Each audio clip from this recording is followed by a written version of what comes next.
એ બધા ખરાબ કામ આવ્યા. શનિના પીઠ 18 વર્ષ એ ભોગવાઈ ગયા આમાં પ્રારંભમાં. પછી બધું ગુરુના પીઠ, ગુરુમાં સારા આવે,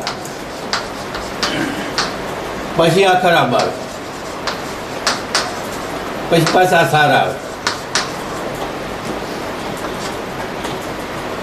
એ આના જે પીરિયડ હોય એ 18 વર્ષ, 3 વર્ષ, 5 વર્ષ, 18 વર્ષ આ ગોઠવાઈ ગયું. એનું વર્ણન થયા ત્યાં આવી રીતે બધું. હવે આપણે શું થાય કે આપણે એમ કહીએ છીએ કે શનિ માટે ખરાબ છે, રાહુ ખરાબ છે. આપણે એમ કહીએ છીએ રાહુ ખરાબ નથી, શનિ ખરાબ નથી. શનિના પીરિયડમાં આપણા કરેલા કર્મો ભોગવવામાં આવે છે. હવે રાહુને કેમ, શનિને કેમ ખરાબ કહેવું? શનિનો પીરિયડ હોય ત્યારે આપણા ખરાબ કરેલા કર્મો ત્યારે ભોગવવાના આવે, અને સારા કર્યા હોય એ સંચિત કર્મોમાં સારા કર્યા હોય એ આવે આ પ્રારંભિક. હવે જો એમ જ હોય કે શનિ આપણને પીડા આપે છે, તો અત્યારે અહીં બેઠા છું તો 10 જણાને શનિની પ્રવૃત્તિ ચાલતી હોય, તો જો શનિ આપતો હોય તો બધાને એક સરખી પીડા મળવી જોઈએ.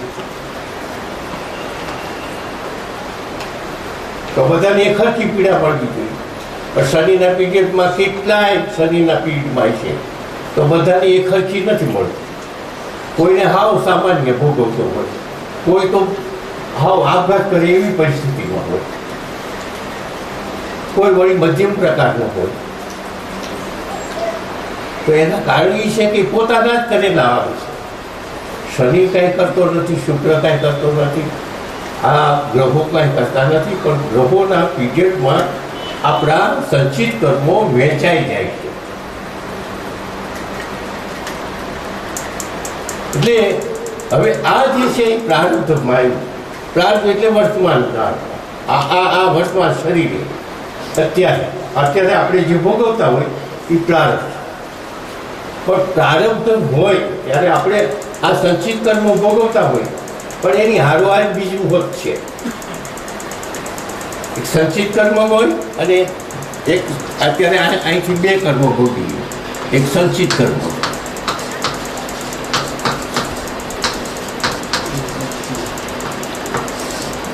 અને બીજું નવા કર્મ.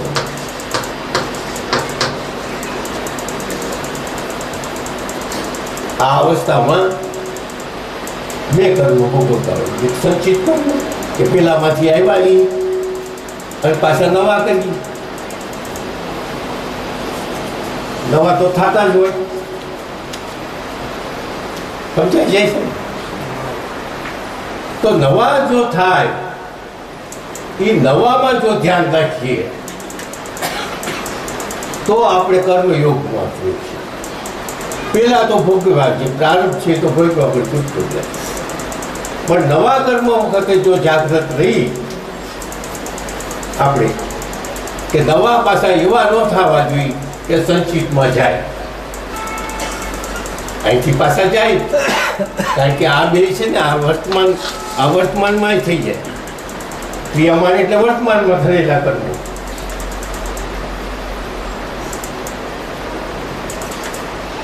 તો ધ્યાન રાખવું જોઈએ. હવે આપણને ગીતા શું કહેશે જોઈએ.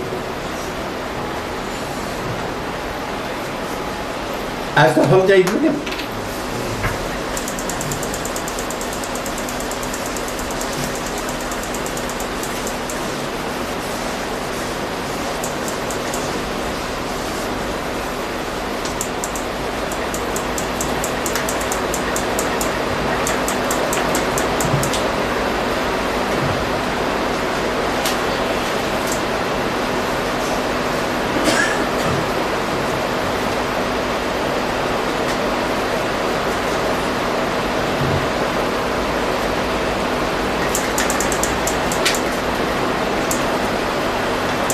હવે આ ક્રિયામાન જે છે ને આખો પ્રાર્થ આપણે ભોગવીએ.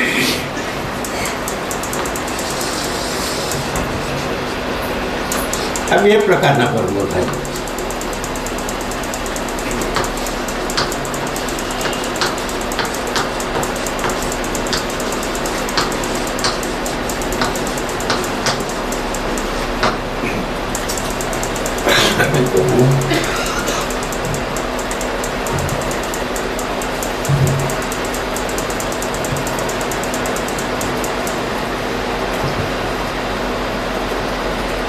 અંતકરણ જરૂર કરવું.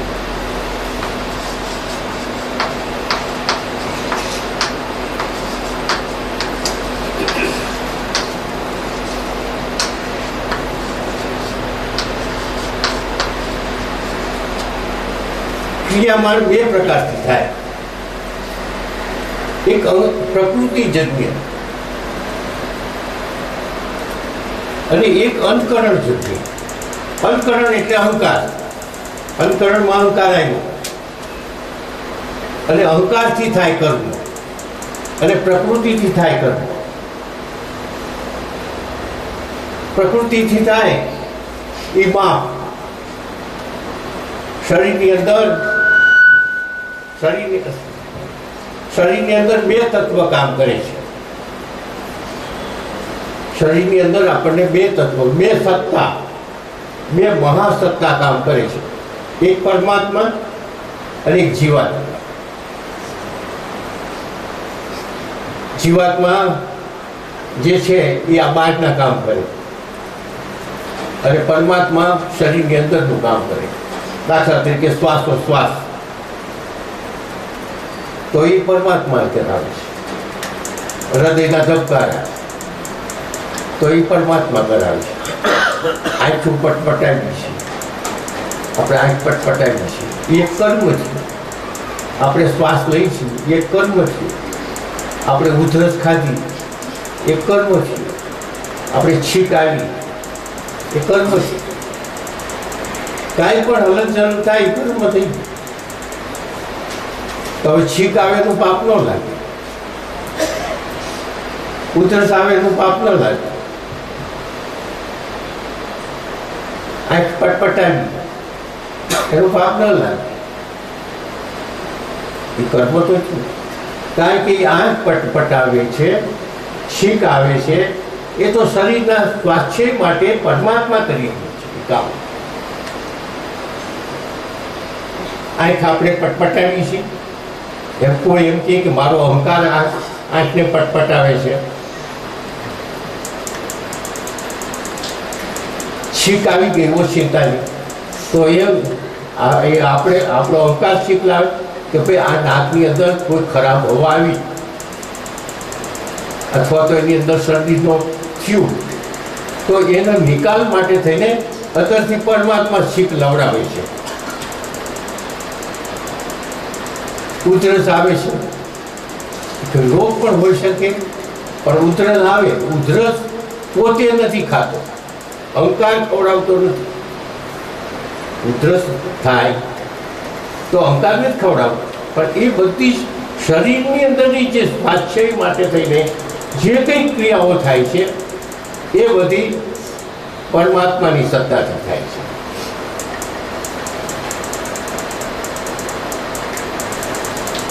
પગમાં વાગ્યું અને કાંટો કાઢ્યો. હવે એ વખતે અહંકાર ક્યાંય જૂતો હોય, કાંટો નીકળી ગયો, કંઈક જીવડું કર્યું અને ખંચોળાવી, એ ક્રિયા થઈ. કંઈક બીડી ઉપર પગ મુકાઈ ગયો અને પગ ઊંચો થઈ ગયો, એક ક્રિયા થઈ. કર્મ તો થઈ ગયું, પણ એ કર્મ એક સત્તા આપણે ઋષિ મુનિઓ કહે છે ને કે તું જ ભગવાન છો, તું જ ભગવાન છો.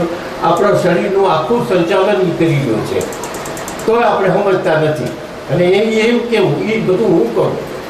પાછો અહંકાર તો એમ કે આ બધું હું કરું. અલા ભાઈ કરતો ખરો, તું હૃદયને ચલાવી જોતો ખરો, તને ખબર પડે.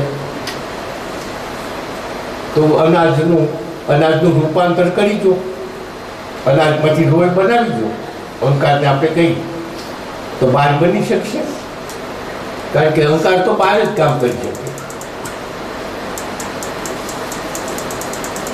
શરીરની અંદરની જે રચના છે, શરીરની અંદરનું જે કામકાજ છે, એમાં તમે ખૂબ ઊંડા ઉતરો અને એમ કહો કે હું હૃદય ચલાવવામાં કાંઈ કામ કરું છું કે નહીં, હું ખોરાક પચાવવામાં કાંઈ કરું છું તો કે નહીં, હું મારું મૂત્રનો ત્યાગ કરાવવા માટે કરું છું તો કે નહીં, બનાવું છું કે નહીં. તો હવે આપણે નથી કરતા તો કોઈ એવી સત્તા છે અંદર શરીરની અંદર કે એ સત્તા આપણું કામ કરે જાય છે, આપણા શરીરનું કામ. એ કઈ રીતે થાય છે કે જે પ્રકૃતિની અંદર સહજ સ્વભાવ છે, જે પ્રકૃતિ અને પરમાત્માનું તો જે ગઈકાલે વાત થઈ કે શિવ અને શક્તિ તો સાથે જ છે અને એ રીતે જે કામ થાય છે. પણ હવે વાત એવી છે કે પરમાત્મા તો એમ કહે છે કે હું તો ભાઈ અક્રિય છું, હું કાંઈ કરતો નથી. તો પછી આપણે હમણાં વાત કરી કે ભાઈ આ શરીરની રચના તો એ કરે છે અને પાછા એમ કહે છે કે હું અક્રિય છું. પણ વાત એવી છે કે પરમાત્મા ખરેખર અક્રિય છે. અક્રિય એટલે કંઈ પણ કરતા નથી, અક્રિય છે. પણ એના યોગથી પ્રકૃતિમાં એક એવું થાય છે કે પ્રકૃતિ એની મેળે એ કામ કરી જ જાય. જો યોગ ન હોય તો ન થાય. પરમાત્માનો જો યોગ ન હોય તો પ્રકૃતિ કાંઈ કરી શકે એમ નથી. પણ માત્ર પરમાત્માની હાજરી હોય એની અંદર પ્રકૃતિ તો આ બધું કામ કરે. એટલે એ પ્રકૃતિ કરે. એટલે અહીં કીધું છે પ્રકૃતિ જન્મ કરે.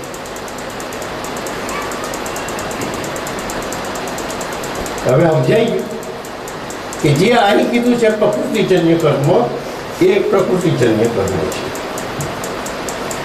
હવે એ આપણી સત્તા બેની વાત કરીને, એક સત્તા જે આ છે શરીરની અંદર, બીજી સત્તા આ છે અંતકરણ એટલે અહંકાર. આ જે કરે એના કર્મના બંધન લાગે અને પેલા મુક્ત. આ કર્મ જે ઉધરસ આવી, આપણે ઉધરસ ખાઈ તો આજુબાજુમાં જીવાત હોય તો જીવાત તો મળે. આપણે કંઈક મચ્છર આવ્યું અને આપણે ચોડાઈ ગયું તો મચ્છર તો ચોડાઈ ગયું, મળ્યું. આપણે નાવામાં ધોવામાં કેટલી જીવાતો મળતી હોય છે. પણ જે પ્રકૃતિજન્ય જે કામ થાય છે, આંખની પટપટાટ, હવે એની અંદર જીવાત કે રજકણ કે ન પડે એના માટે આપણે એક અંદરની જે પરમાત્માની સત્તા છે એનાથી આંખ પટપટાય છે. એમાં આપણે કાંઈ નથી, છતાં આંખનું રક્ષણ થાય છે અને એ કરે છે. આપણી આંખનું રક્ષણ આપણે પરમાત્માનો ઉપકાર માનવી એટલો ઓછો છે. મનુષ્યને માટે પરમાત્માનો આપણી હારે જ છે. આપણે ગમે તે પ્રવૃત્તિ કરતા હોય એ પ્રવૃત્તિમાં એ સાથ અને સહકાર એનો છે. આ કહેતો હોય ને કે હું છું, તો એની વાત કાલે થઈ કે ભાઈ તને જો ચેતનનો પ્રકાશ ન હોય તો તું નકામો છો, અહંકાર. એટલે આ બે છે. હવે આ જે છે પ્રકૃતિજન્ય એ કર્મના બંધનમાં નથી અને અંતકરણ જો આમ થાય તો એ કર્મના બંધન લાગે. તો હવે અંતકરણથી કેવા કેવા કર્મ થાય છે એ આપણે જોઈએ.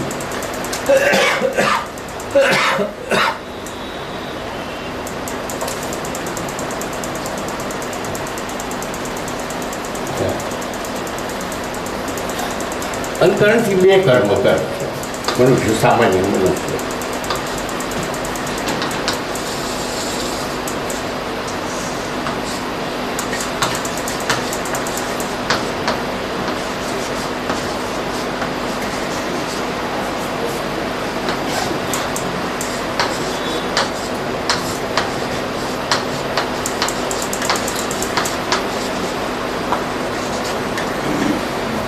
વિહિત કર્મ, નિશ્ચિત કર્મો ને વિહિત. આ અંતકરણથી આપણે બે પ્રકારના કર્મો કરીએ. અહંકાર નિષેધ કર્મ. નિષેધ કર્મ પણ કરતો હોય છે. નિષેધ એટલે શાસ્ત્રએ અમાન્ય કર્યા હોય એવા કર્મ, એટલે નિષેધ કર્મ કહેવાય. આપણા ઋષિ મુનિઓએ કેવા કર્મ કરવા સંસારમાં, કેવા કર્મ ન કરવા એના ભાગ પાડી દીધા છે. બે ભાગ પાડ્યા છે કે આવા કર્મો સંસારમાં સામાન્ય મનુષ્ય ન કરવા અને આવા કર્મો કરવા. નિષેધ કર્મ એટલે ચોરી, જુગાર, ખૂન, વ્યભિચાર, આ બધા જે છે એ નિષેધ કર્મ કીધા છે. કારણ કર્મ કરવાની છૂટ આપી છે, પણ ઋષિઓએ કીધું કે જો તું આવા કરીશ ને તો તારે ભોગવવું પડશે. આ તો ઋષિ મુનિઓની શોધ છે, આ બચવા માટેની છે, આ મુક્તિ મેળવવા માટેની છે. આ જે છે આખું મુક્તિ ક્યારે મળે, કેવી રીતે મળે? કર્મયોગ દ્વારા. કારણ કે યોગ તો ઘણા છે. ભક્તિ યોગ છે, તો ભક્તિ યોગ કરી અને પરમાત્માની પ્રાપ્તિ થાય. કર્મયોગ કરી અને પરમાત્માની પ્રાપ્તિ થાય, અને ધ્યાન યોગ કરી અને પરમાત્માની પ્રાપ્તિ થાય. તો 3 યોગ છે. 3 યોગમાંથી ગમે તે પ્રવૃત્તિ કરો, એક યોગ જ પકડી રાખો તો એ 3 જણા એક જ જગ્યાએ ભેગા થશે. 3ને જે જ્ઞાન થશે એમાં જુદું જુદું જરાય નહીં થાય, એ ખરખું થશે. એ ખરખું થાય છે પછી તમને સમજાવીશ આપણું થાય. એટલે હવે નિષેધ કર્મ. નિષેધ કર્મ એટલે આપણે સમજી ગયા કે ખોટું કર્મ નહીં કરવાનું, કે જે દારૂ પીવો, જુગાર રમવો, વ્યભિચાર કરવો, ચોરી કરવી, લૂંટફાટ કરવી, ખૂન ખરાબી કરવી, આ બધા જે તમોગુણીના કર્મો છે એ સામાન્ય માણસે ન કરવા, પણ છતાંય કરે તો ભેગા થાય. છતાં કરે તો ભેગા થાય પેલા સચ્ચી કર્મોમાં, અને એને પછી ભોગવવાનો વારો પાછો આવે. એટલે એ નિષેધ. પછી વિહિત. હવે એ સિવાયના બધા જે રજૂગુણી છે એ કરવાની છૂટ છે. પેલામાં તમો ગુણી જાય, આ રજૂગુણીને સત્વગુણી આવે. આમાં બે. હવે આ કરવાની છૂટ છે, પણ આ કર્મ કરો તો છૂટ છે પણ મુક્તિ નથી. આ કર્મ કરવાની છૂટ આપી છે, પેલા એની છૂટ તો છે જ, પણ ઋષિમુનિએ ના પાડી છે કે આ ન કરો. એમાં ગીતામાં તો પરમાત્માએ છૂટ આપી દીધી કે તારે જે કરવું એ કર્યું, પણ ઋષિમુનિએ કીધું કે આ ન કરાય. તો આ કરે તો સામાન્ય મનુષ્ય જેમ જીવે એવી રીતે જીવ, પણ આનાથી મુક્તિ નહીં મળે. તો મુક્તિ મળવા માટે શું કરવું? તો ભાઈ એમાંથી કાંઈક થોડો રસ્તો નીકળે કે હા એમાંથી રસ્તો છે. તો છે રસ્તો કે વિવિધ કર્મોમાંથી 2 કર્મો થાય છે, સામાન્ય કર્મ અને કર્મયોગ.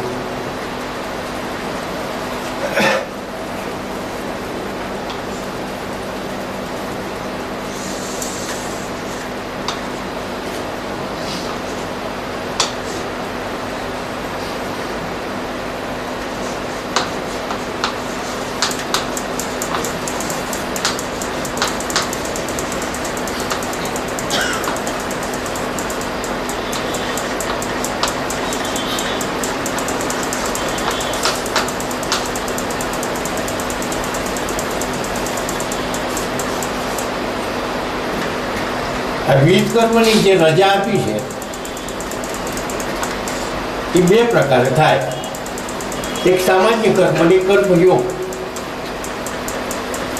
દેખાય છે ને બધા ભાઈ?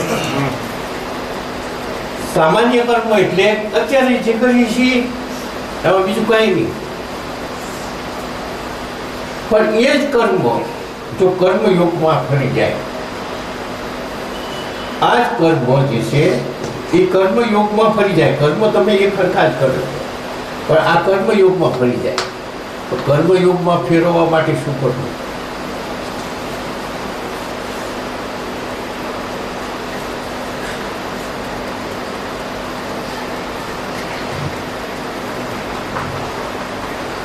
સ્વાદ કર્મ અને સ્ત્રોત કર્મ આવે છે.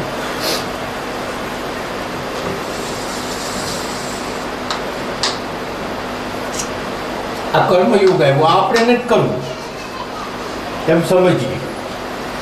અત્યારે આ હાલ તુરંત માટે આપણે નથી કરવું, આપણે તો મુક્તિ જોઈ છે.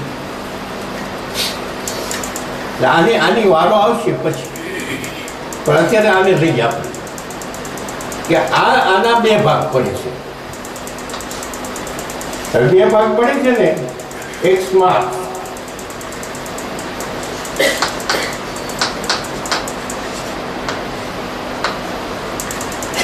અને સ્ત્રોત.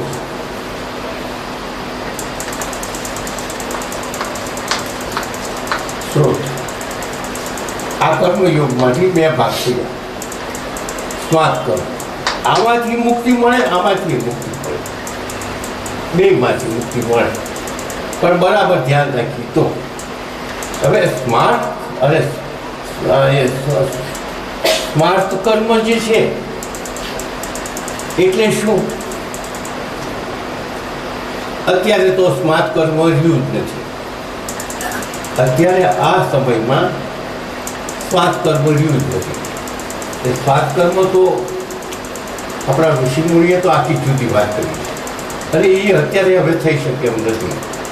એનું કારણ શું છે કે એમણે તો એવું કીધું છે કે ભાઈ દરજી હોય તો દરજીનું કામ એને કરવું, લુહાર હોય તો લુહારનું કામ એને કરવું, ક્ષત્રિય હોય તો એને પ્રજાનું રક્ષણ કરવું અને યજ્ઞ કરવા, સુતાર હોય તો સુતારનું કામ કરવું અને સમાજનું ભરણ પોષણ કરવું, ખેડૂત હોય તો એને ખેતી કરવી. એ એક આખી રચના હતી સમાજની અંદર, આપણા સમાજની અંદર એક આખી રચના હતી. અને ઉંમરલાયક તો હશે, અત્યારે હશે, એને બધું જોયું હશે. મેં તો જોયું જ છે કે ભાઈ બ્રાહ્મણ હોય તો બ્રાહ્મણનું કામ કરે, પણ એની સાથે પૈસાના મહત્વ બહુ ઓછા હતા. પૈસાનું મહત્વ માત્ર વૈશ્યને હોય, એટલે વેપાર કરતો હોય એનો. બાકી બ્રાહ્મણ, પછી ખેડૂત, પછી લુહાર, સુતાર, આ જે બધા છે એ ખેડૂતનું આખું કામ કરે, આખું વર્ષ. ખેડૂત જે હોય એના વાણંદ હોય તો એ ખેડૂતના પરિવારના દાઢી, હજામત, લગ્ન પ્રસંગમાં સેવા આ ખેડૂત કરતો આખું વર્ષ, પૈસાની લેતી દીધી નહીં. અને જ્યારે ખડું પાકે અને અનાજ પાકે ત્યારે એમાંથી એને નક્કી કરેલું હોય એ પ્રમાણે અનાજ આપવામાં આવે. હવે એવી રીતે કુંભાર, તો કુંભાર માટીના વાસણો બધા પૂરા પાડતો ખેડૂત,